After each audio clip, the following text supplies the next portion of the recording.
Halo, perkenalkan nama saya Nela Melis Dasagala dengan NIM 152311114 dari kelas D232A dengan mata kuliah Public Speaking and Negotiation. Di sini saya akan memenuhi tugas public speaking dengan tema kehidupan mahasiswa, yaitu manajemen waktu mahasiswa antara kuliah sambil bekerja. Pernah nggak sih ngerasa 24 jam itu kurang? Pagi kerja, sore kuliah, malam nugas, dan besok harus bangun lagi buat ngulang semuanya. Buat sebagian mahasiswa, ini bukan cuma cerita, tapi ini rutinitas sehari-hari.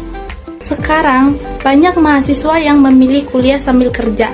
Ada yang karena kebutuhan ekonomi, dan ada juga yang ingin mandiri dan cari pengalaman. Tapi, menjalani dua peran sekaligus itu nggak mudah. Pagi hari kita harus fokus kerja, dituntut profesional.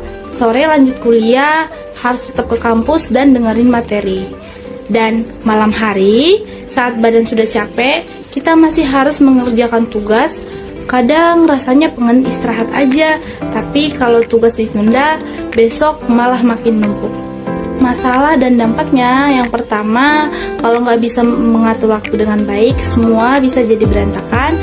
Yang kedua, kerja jadi kurang fokus, kuliah nggak maksimal, tugas dikerjain asal-asalan, dan akhirnya bikin stres sendiri. Dan yang ketiga, belum lagi kalau kurang tidur, badan jadi gampang capek dan nggak fit.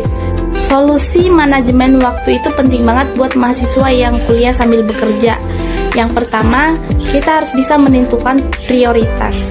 Kapan waktunya fokus kerja dan kapan waktunya fokus kuliah.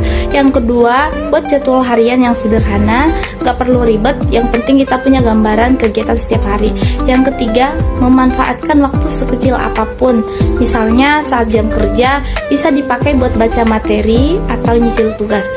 Dan yang terakhir, jangan menunda pekerjaan, karena semakin ditunda, tugas semakin menumpuk dan terasa lebih berat. Dan yang gak kalah penting, tetap jaga kesehatan. Istirahat yang cukup, itu penting supaya kita tetap kuat menjalani semua aktivitas. Sebagai kesimpulan, kuliah sambil kerja memang bukan hal yang mudah. Butuh usaha, disiplin, dan komitmen yang kuat. Tapi semua lelah yang kita rasakan saat ini sebenarnya adalah bagian dari proses menuju masa depan yang lebih baik. Jadi, selama kita bisa mengatur waktu dengan baik, semua itu bukan hal mustahil untuk kita jalani. Terima kasih.